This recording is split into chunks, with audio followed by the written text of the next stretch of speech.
Caught my wife cheating in a secret life of prostitution, how I got revenge and walked away forever. Carrie and I tied the knot 6 years ago. In these tales, folks often portray their wives as truly remarkable, and I get that. Having had ample time to reflect, my wife Carrie was undeniably attractive, unquestionably exceptional, hard to put into words. I was attracted to her, for sure. We go way back, all the way to our teenage years. Interestingly, I'm a few years her senior. To me, she was always the young girl from down the street. However, something occurred when she was 14 that seemed to forge a connection between us. Right before heading off to college, I parted ways with my friends after a night at the pub. It wasn't too late, but darkness was settling in as I opted for a shortcut through the local park. It turned out to be a fortunate choice.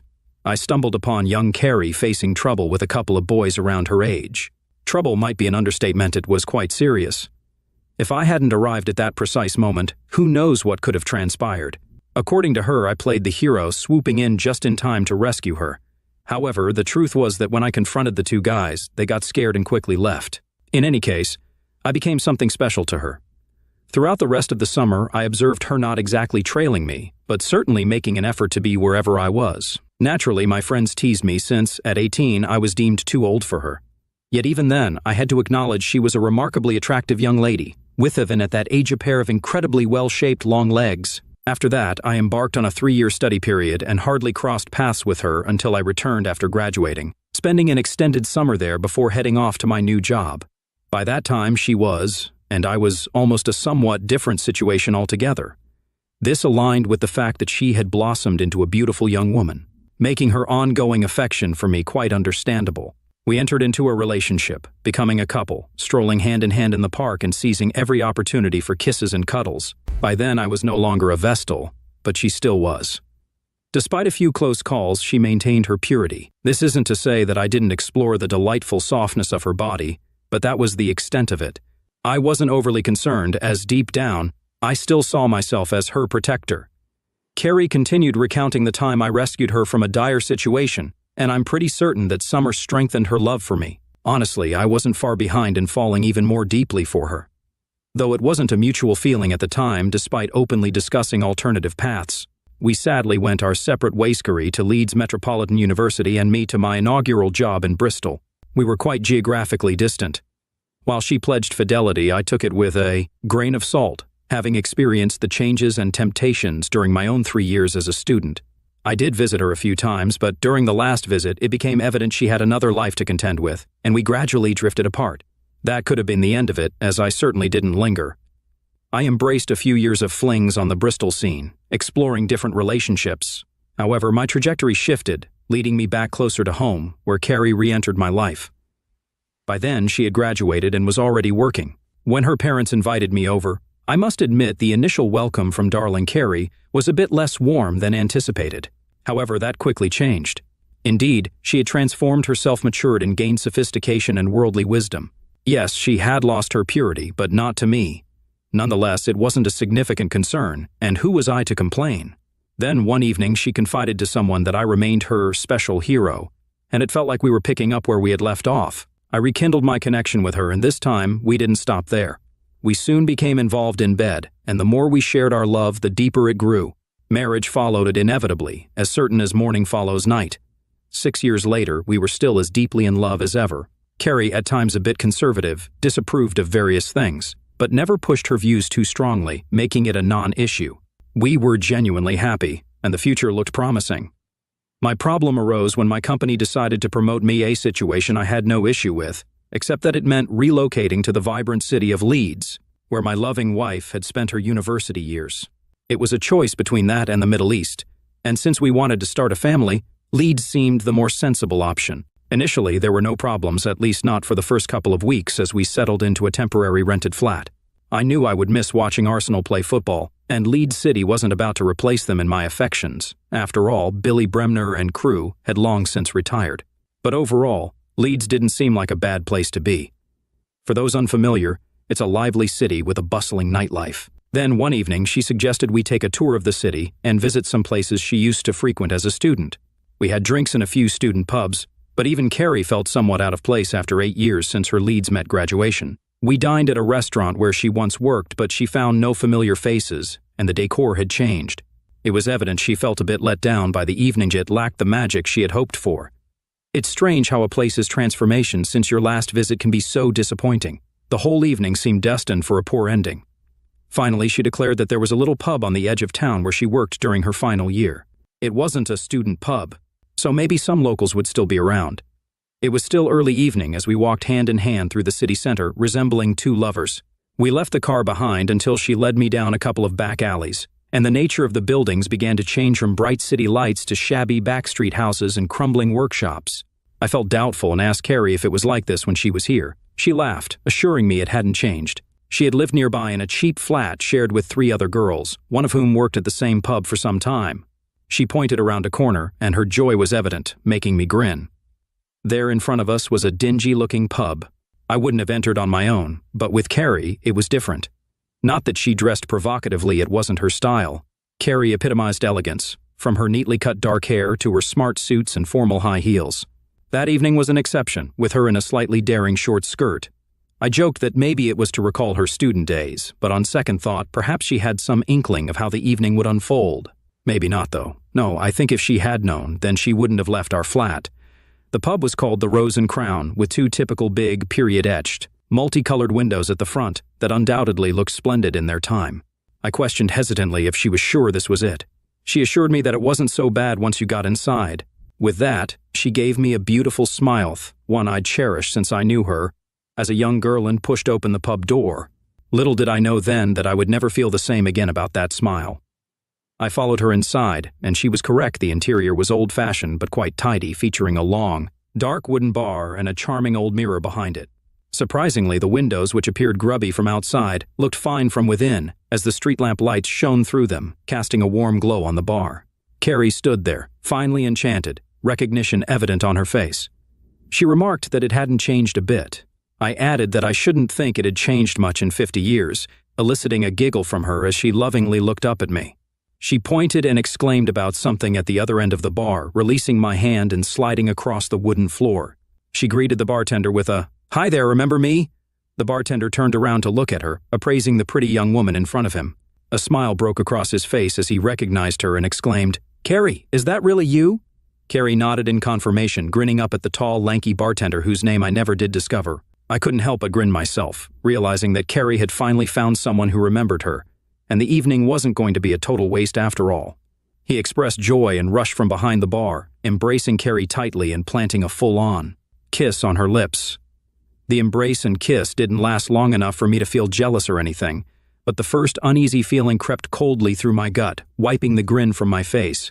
They chatted animatedly about things unfamiliar to me, and I waited for an introduction. As they discussed people Carrie had known back then, I still waited in vain to be introduced. When another man entered the pub, the bartender called out to him, urging him to see who had turned up. He walked right by me, exclaiming, "Carrie," as soon as he spotted her. Again, I had to endure my wife being embraced and kissed by a man I'd never seen before. Once again, I waited in vain to be introduced. The second man informed her that Carl would be there any moment, and to my surprise, she blushed. He noted her reaction, saying he thought that would get to her. Carrie responded, "Really? Carl still comes here?" The man assured her that Carl would indeed be there soon. I wondered who Carl was. Carrie had never mentioned a Carl before, which was perfectly reasonable, but I didn't like where the evening was headed, and I didn't appreciate being ignored. I remained standing there on my own, feeling like a bystander. I cleared my throat in an attempt to catch her attention, and when that failed, I coughed loudly. The bartender glanced at me, but Carrie continued to ignore me, engrossed in conversation with the other man. The bartender apologized, saying he would be with me in a minute, unsure of what to do. I could have grabbed her arm or something, but she was so engrossed in reconnecting with old friends that I chose to bide my time. I walked up to the bar just behind them and leaned on the counter. The bartender finally tore himself away from my wife and asked, "Yes, mate. What can I get you?" I told him I'd like a pint of the best and whatever the lady wanted. The barman's smile vanished as I spoke. He snapped at me, seemingly oblivious to the fact that I was her husband or that she was even with me, saying he didn't think this young lady accepts drinks from just anyone. I retorted, my temper starting to rise, that I believed she would have a drink with me. The barman began to say, "Now look here, buddy, you can't come in here." But that was as far as he got, as Carrie finally turned around, the raised voices finally catching her attention, and she intervened. She casually informed the other two that it was okay and that I was with her, hardly bothering to glance over at me. The barman fell silent but continued to scowl at me as he poured my beer. He demanded 2.20 pounds, pushing the glass across the counter toward me. I asked about the lady's drink, and the bartender brusquely informed me that it was on the house. He promptly asked her what she wanted and poured it without acknowledging me. I stood there, sipping my pint, puzzled about what was happening. My wife was engrossed in conversation with the others, laughing and giggling as they shared old stories and updates since she had left. Carl's name came up multiple times, and a concerning smile appeared on Carrie's face each time. She continued to completely ignore me, and I was becoming quite upset by her strange behavior. I was about to step in between them to regain my wife's attention when the pub door opened, and two big guys walked in, one white and the other West Indian. The barman exclaimed the moment he saw them, informing them that Carl had turned up out of the blue. So this was the mysterious Carla sizable guy, appearing rather tough. Carl halted when he noticed Carrie, and a huge grin spread across his face. He shouted, "Surprise, Carrie, where have you appeared from?" Without saying anything more, he rushed past me, and as the others made way, he embraced her. Carrie kissed him back with equal enthusiasm. This time, it lingered a bit too long for my liking, and the way the others stood there, beaming at the two of them while locked together, didn't help either. Then his left hand dropped down her back, cupping the cheek of her bottom. ID had enough. I stepped forward to intervene, deciding that if Carrie was going to allow that and couldn't even involve me with her friends, then it was time to leave. I managed only one step forward and came to an abrupt stop, with a large, strong hand on my shoulder gripping me hard. A deep voice from behind me, belonging to one of the guys, said, "Wouldn't if I were you, buddy." As I realized he had anticipated my move and stepped forward to prevent it, I angrily told him to get his hand off me, trying unsuccessfully to shake him off. All four guys turned toward me at that point, all squaring up, anticipating trouble. Carrie told them to leave me be before anything happened, saying I brought her there tonight and that I was fine and wouldn't cause any problems. She said all this without even looking at me or acknowledging me in any way. Her head turned toward me for a moment, but our eyes never met. The big guy warned me to stay cool, a hint of threat in his voice. He released my shoulder but guided me away from the group, positioning his large frame between them and me. I couldn't believe what was happening. An icy lump started to form in my gut.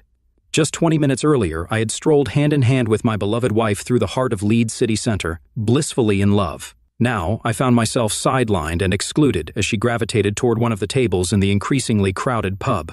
I observed several attractive, yet provocatively dressed women approaching Carl or his sidekick, engaging in brief conversations before leaving or taking their places at the bar. I wasn't so naive as to miss what these women were, more precisely, what they did for a living.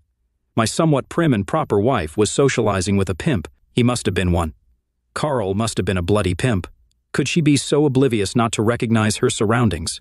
Regardless, Carrie and I needed to leave. I called out loudly. Enough for her not to feign ignorance, saying, "It's time we left." I urged her, "Come on now, Carrie, it's time to go." She glanced over at me, and the smile vanished, replaced by a troubled expression.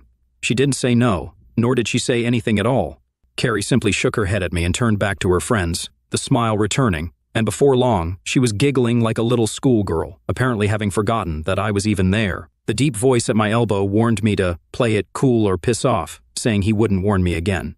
I started to protest, but he put his huge hand on my chest and pushed me firmly away from the group seated around the table and back up to the bar. He informed me that the lady didn't seem interested in me and suggested I stay there and wait for her if I wanted or go home. He even suggested finding another date for the night or trying one of their ladies. Without waiting for me to say anything, he beckoned one of the women over, and she responded immediately, standing right beside me. He introduced her as Sally, telling me it would cost, but she would take care of me tonight. He advised me to piss off with her and forget about the little lady over there, as she and Carl had a lot to catch up on. He apologized if my date didn't go as expected tonight, stating, "That's life." He backed off and went back to the table, leaving me speechless with rage. The courtesan Sally warned me not to push my luck, cautioning that the pair of them should not be messed with. She suggested I let her go and find another girl for the night, mentioning that she was attractive enough. I looked at her with disbelief and hissed that the woman in question was not my girlfriend but my wife. Sally, realizing her mistake, exclaimed and expressed concern, acknowledging that the situation was bad. Desiring to return to the table, I found Sally blocking my way. She advised me to hold on, stating that I really wouldn't want to do that. Frustrated, I demanded to know what I should do. Sally offered to talk to my wife for me, asking if she was genuinely my wife. The look on my face alone convinced her. Holding up the palm of her hand to ensure I didn't follow her, she slowly threaded her way through to the table where Carrie and the others were sitting. I observed as she bent down and whispered something in Carl's ear. Carrie looked up in my direction for the first time since Shed entered the pub, her eyes meeting mine. There was almost a look of surprise as she looked over at me, as if she had genuinely just remembered my presence. She looked sheepishly away and then whispered something back to Sally. Sally conveyed to me that Carrie mentioned she would come over and see me shortly. Upon returning, I responded by expressing my impatience, stating that I wanted her to be here now, not in a minute. Sally cautioned me, saying, "Don't push your luck, mister," before walking away to approach another customer further down the bar. I stood there, enraged, unable to divert my gaze from Carrie, noticing Carl's arm sliding across her shoulders, his fingers casually brushing against one of her breasts. She threw a few watery smiles my way, but I found myself counting the minutes, wondering at which point I would explode. After 5 minutes, she stood up and excused herself, not coming straight over to me. Instead, Carrie made her way to the toilets and disappeared through the door. I didn't know if she wanted me to follow or not, unsure of what to do. Before I could decide, she came out again and, glancing over toward Carl's group, approached me. I angrily demanded, "What are you playing at?" and insisted that we needed to leave immediately. When I reached for her arm, she pushed me away and backed off, instructing me not to cause a scene. She conveyed that I could go if I wanted, but she intended to stay there for a while. Carrie firmly informed me that she was staying to chat with her old friends. She suggested I could go and come back later for her or stay there and wait. I looked at her in disbelief, finding it hard to comprehend that the woman who had professed her love for me earlier that day was now telling me to leave. When I failed to respond, she continued, saying, "Better if you just go home, Terry. I'll get a taxi back later. We'll talk about this then." I cried out, expressing that I wasn't leaving her there. She responded resignedly, stating, "Just stay and watch then, Terry, if you must. You might not like what you see, but for your own sake, don't interfere." Despite my attempts to persuade her to leave with me, she resisted, suggesting it would be better if I left now. She assured me, "I'll see you later, don't worry, sweetheart. Everything will be okay afterward. I love you and will make it up to you, I promise." She said to just give her this one evening, assuring that everything would be like before, and attempted to move away. I seized her arm, astounded at her outrageous behavior. Before I knew it, I was flung back against the bar as the big guy knocked my arm away from my wife. I took a swing at him, but it seemed futile. He shoved me further along the bar and then pushed me to the ground, reminding me that he had warned me. A nasty grin adorned his face as he picked me up as if I were a featherweight and propelled me toward the door. Carrie cried out not to hurt me, insisting that I hadn't done any real damage. I don't really know if her pleas had any effect on the outcome, but at least she tried. The next thing I knew, I was outside, doubling over as he punched me in the stomach and then reeling backward as he punched me in the chest. It felt as if I'd been hit by a train. I fell flat on my back and waited for the smacking to continue, but it didn't come. I lay there for a good while, wondering how the hell I had gotten there. I had a pain in my chest from where he had punched me and was fighting for my breath due to the blow to my middle. 2 punches just. 2 casual punches and I had been reduced to a wreck, aching all over and still unable to stand up. Another 10 minutes passed and I managed to pull myself up to my feet, shaking off the dust and grime from my clothes. How could an evening that had started so wonderfully have descended so far? It was the same thing, he just didn't know what the hell to do. I'm no softy, but how could I stand up to a great Hulk like that? Head pulverized me. ID never felt so damn humiliated and hopeless in my entire life. Some bloody special hero I was. It wasn't as if I even knew anyone in Leeds. I didn't have a friend to call for help. I stood there and watched the slow stream of clients going in and out of the pub. More than a few guys went in and came out later with one of the women on their arm. The pub was a brothel. My wife of 6 years, who only that morning I discussed having children with, was in a brothel. She'd taken me there and must have known. I fought back the tears and knew what I had to do. I couldn't walk away and leave her there like that. I didn't know what I was going to do with her, but I couldn't walk off and abandon her. If she didn't come home with me this time, then potentially our wonderful, perfect marriage was over. I guess more than an hour had passed before I managed to get myself ready to go back inside the pub. I didn't know what to expect. I certainly never expected what confronted me. I guess you might describe it as an impromptu strip-tease act. It was my wife and another girl. My wife had the last shred of clothes on her, and that was about to go off. A large group of guys surrounded the pair of them, grinning and laughing as Carrie's last clothes came off. I couldn't stand it. I charged forward, pushing my way through the other men, and grabbed at Carrie. She looked around at me with a startled look on her face. All she managed to express was her distress, saying, "Oh no, Terry. Oh, for Christ's sake, no." I fared no better than the last time, and the lights started to go out for me as someone smashed me hard in the face. The last thing I remember seeing was Carl clutching my wife in his arms. I think she had a look of horror on her face as she watched me being dragged out of the pub. They weren't so easy on me the second time, and it was several hours later that I fully came to in the middle of a car park some distance from the pub. I hurt all over, but I guess they were experts, and though I was in pain, nothing seemed to be broken. It took me an hour to find my way back to our car, and another before I managed to start it and drive back to our new rented flat. I fell asleep on the sofa, not knowing, and by then, beyond caring, at what time Carrie would be home. The following morning, I woke up feeling worse than death. I had a very long, very hot shower, and at last my body started to feel like it belonged to me again. I got slowly dressed, trying not to think of the previous evening, but I just couldn't stop. I didn't know if the pain in my body was as bad as the pain in my mind. Was my marriage over? I had no idea, but it seemed pretty likely.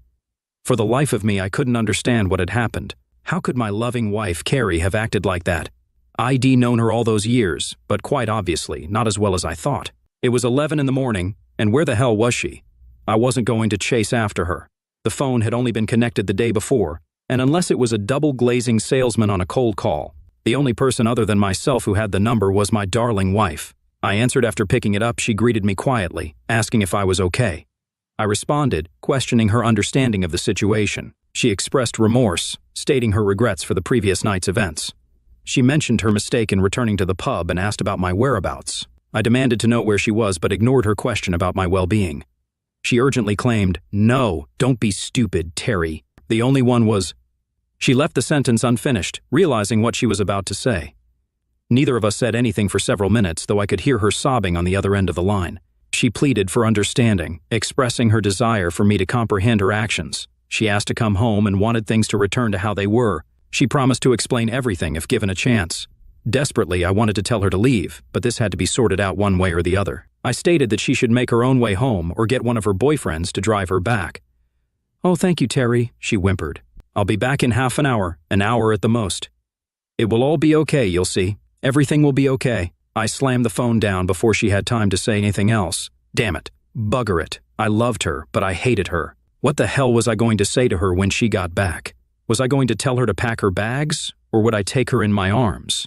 As it turned out, I didn't have to make that decision. Half an hour passed, then the full hour.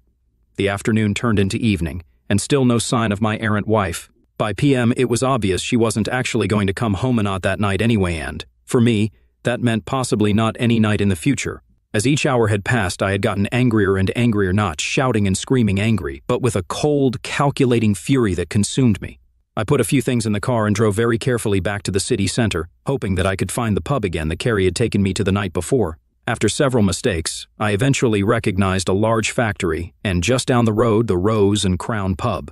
Parking the car just around the corner, I got out and walked towards the bar, outwardly confident, but my heart pounding away inside. I had to admit I was nervous, even physically frightened after what they'd done to me the previous night. I hesitated by the front door, not knowing what to expect. I didn't even know for sure if Carrie was still in there. I pushed the door open and went in. The atmosphere resembled the previous night, populated by rough-looking characters and even rougher-looking women. I recognized several faces, and a couple of them appeared surprised to see me. If they weren't certain it was me from the night before, the black eye and bruises on my face would have given it away. The barman, upon spotting me, inquired, "Haven't you had enough, mate?" I demanded to know the whereabouts of my wife, expressing my frustration. At least he had the decency to appear surprised. He questioned the idea that Carrie was my wife, screwing his face up in confusion. I nodded to confirm. He reacted with disbelief, exclaiming, "Bloody hell, she told us you were just a date." The barman, recalling the events of the previous night and perhaps more that occurred after I was thrown, looked at me with sympathy. He sensed trouble, though he couldn't predict the nature of it. He just knew there was going to be an issue. He sloped his head to one side, indicating the far corner. When I looked over, there she was, Carrie, sat on Carl's knee. Neither of them had noticed me enter, and I crossed over to them before they realized I was there. Carrie gasped in surprise and tried unsuccessfully to pull her blouse back over to cover her body. She needn't have bothered, as we'd all seen everything before. Carl simply grinned at me, that sort of grin when you know you've got the better of someone. I remarked to Carrie about the seemingly extended half hour, inquiring if something had caused a delay.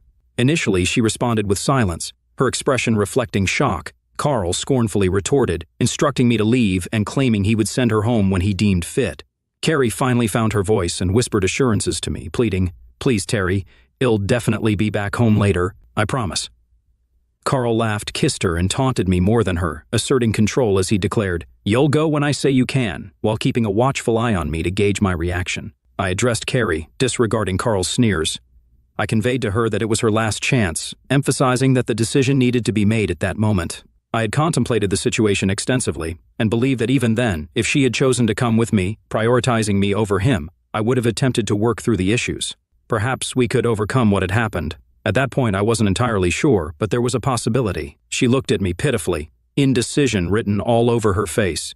Her eyesure lovely brown eyes said it all. She knew how much she had hurt me, but instead of doing what she knew she should, she was calculating how much more she could get away with, how much further she could push me and still have me come back for more. Carrie eventually whispered, urging me to be reasonable. In that moment, I realized she had failed me once again, and it was the end for us. She continued, expressing how much she desired to see her old friends again and relive her old student days one last time. She asked me to hang on a little longer while she had her last gentle little fling, promising that everything would return to normal.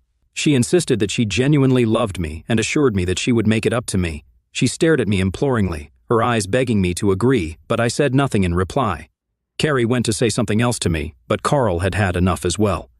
He kissed her hard and held her even tighter, and her words were transformed into nothing. That was it.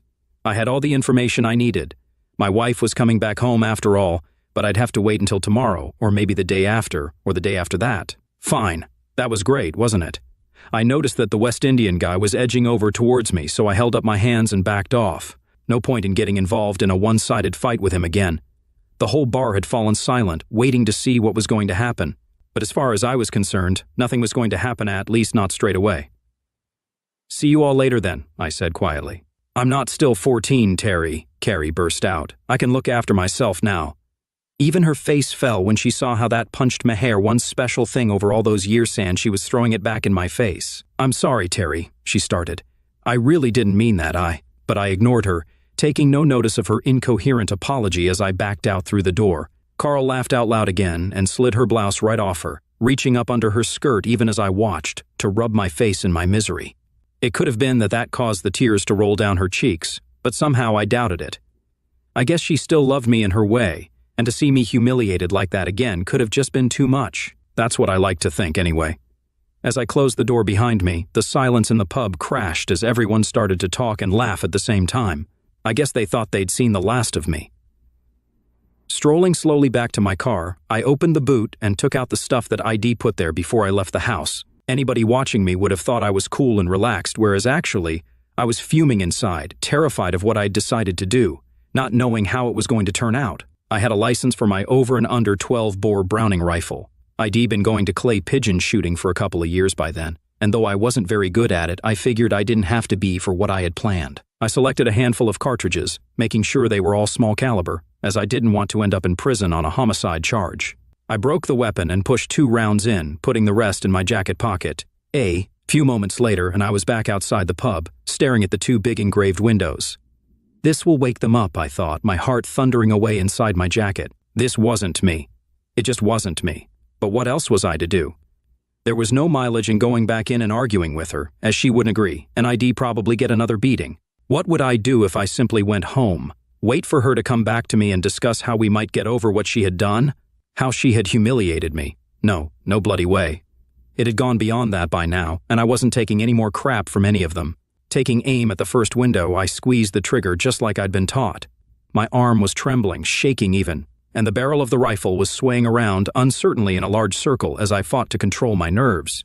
It didn't matter, really, as I was no more than 12 or 15 feet from the window. I increased the pressure on the trigger and resisted the urge to close my eyes. There was a loud bang, and an instant later the whole window disintegrated in a twirling mass of broken glass. I took aim at the second window with renewed confidence, fired off the second barrel, and the other window followed suit. The report from the weapon echoed around the surrounding buildings, far louder than it had ever sounded when ID shot previously out in an open field, mingling with the tinkling of fallen glass. I calmly dug 2 more cartridges from my pocket and loaded them into the weapon. Then I waited to see what would happen. I really had no idea how they would respond, and almost hoped that they wouldn't, but I was ready and prepared to show them that they'd made a big mistake if they thought I was a wimp and would take what they had done. To me, lying down, the doors flew open and several guys poured out. They stopped dead when they saw me standing there with the weapon. Nobody moved. Then Carl came charging out, closely followed by his big henchman. "Stupid effing stinker!" he screamed at me and charged, maybe thinking I'd not thought to reload, maybe not thinking at all. I took careful aim somewhere around his knees as I didn't want to risk actually killing him, and put pressure on the trigger. I was as cool as a cucumber, even having time to note that my arms no longer trembled and that the weapon was pointing exactly where I was aiming it. Time seemed to slow down. I had all the time in the world. I quite clearly saw the look on his face change from rage to terror as he realized he had made a serious error of judgment. Maybe I had the same grin on my face that Head had just a few moments before, the one you get when you know you've really got the better of someone. Bang. He went down screaming, even surprising me with the mess it made of his legs. Fair play to the guy, he didn't even hesitate. Great courage or no brains, I'm not sure. But he didn't stop, at least. Not until the second barrel load ripped into his legs and put him down as, well. The two of them lay on the ground, Carl screaming and the guy Ted groaning aloud. I didn't even bother to reload that time, my emotions were too shot, but fortunately the rest of the crowd suddenly melted away. Everything went calm relatively, that is, as two injured guys can make a lot of noise. It was a short walk back to the car, though my legs were so wobbly I thought I might fall over. The rifle went back in the boot, and I gingerly started the motor and made my way home.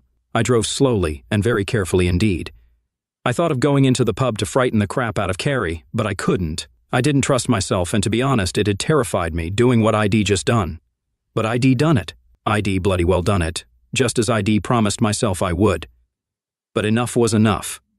Strangely, I slept well that night and woke up feeling quite fresh. Black eye and bruised face still, but otherwise quite fresh. I wondered who would turn up first, Carrie or the police, to arrest me. I hadn't even put the rifle away, and it was still in the boot of my car. As it turned out, Carrie couldn't turn up. About 10, I got a phone call asking me if I was the husband of Carrie Bellings. "Yes, I am," I replied, wondering what it was about. It was the police. That morning, I had anticipated a visit from them, perhaps for my arrest. However, the call I received was about Carrie. They informed me that she was under arrest at the station and asked me to come and collect her. My genuine surprise prompted me to question the reason for her arrest. The reply was unsettling. She had been taken in for prostitution, along with a group of other working girls, after a shooting on the edge of town. In response, I expressed an understanding of the reasons behind her recent behavior and late-night returns. The police officer acknowledged my understanding somberly, expressing regret for the way I had found out, noting that such situations were not uncommon. Unfortunately, my comments seemed to contribute to her unfortunate fate.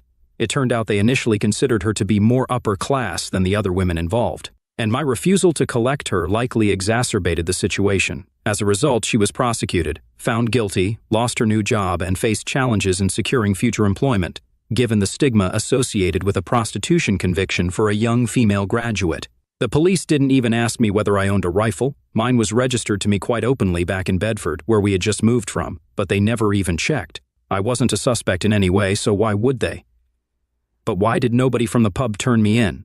Well, I had no idea at all. Carrie tried to contact me time and time again. I never met up with her again, but I did eventually accept one of her calls after she got more and more desperate. She told me she still loved me and all the usual rubbish. I think she really did as well, and obviously was broken-hearted that. I wouldn't entertain taking her back.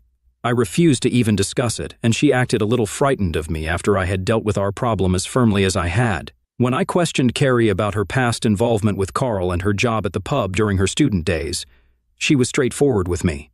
I demanded an explanation, asking how she transitioned from working behind the bar to the events that transpired the other night. Carrie clarified that she had never mentioned working behind the bar at the pub during her student days. The weight of those words punched me hard.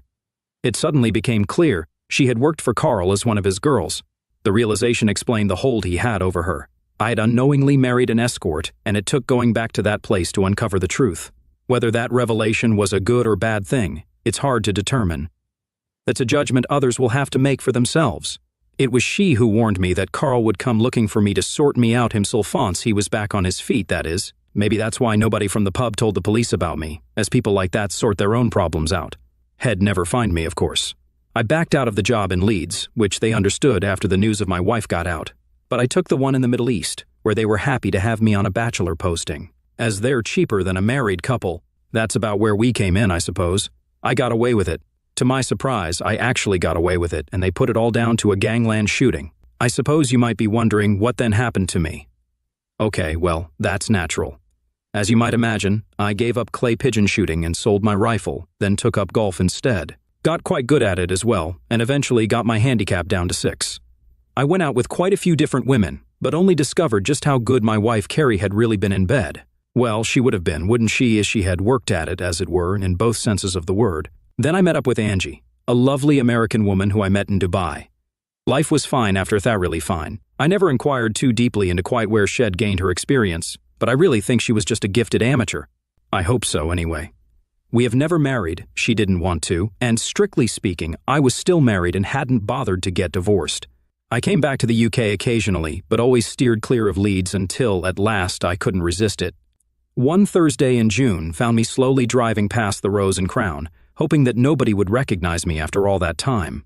The fine decorated windows had been replaced by some modern double-glazed units. Pity, really, I'd rather liked them. I sat there in my car for a while, and at last, to my surprise, a guy in a wheelchair turned up. He was a big chap and tough-looking, but fatter than ID remembered. Carl. But of course ID only. Seen him a few short times, and that had been 4 or 5 years previously. What clinched it was the big man pushing him, the one with the really bad limp that could only have been Ted. Then several women poured out of the pub to see Carl, reporting to him, maybe that being easier, no doubt, than getting him up the 3 steep steps into the bar. They all looked rough, just like the last time I'd been there. Except one of them, that is. One of them looked a little bit different, pretty, slender, beautiful long legs. Well, yes, it could have been her, though she looked much, much older. She still kept her hair short and was still quite smartly dressed. Her eyes had a worn-out look about them, though, and the smile that I had once loved was nowhere to be seen. She didn't look very happy at all, but I didn't hang around to make sure. She was, as Shed said, not 14 anymore and could look after herself. Strange how things turn out, isn't it? If only that bloody restaurant hadn't redecorated their dining room, then maybe she would be at home right now with our children, the ones we'd never now have. I wouldn't have been any the wiser, and maybe we would have lived happily ever after.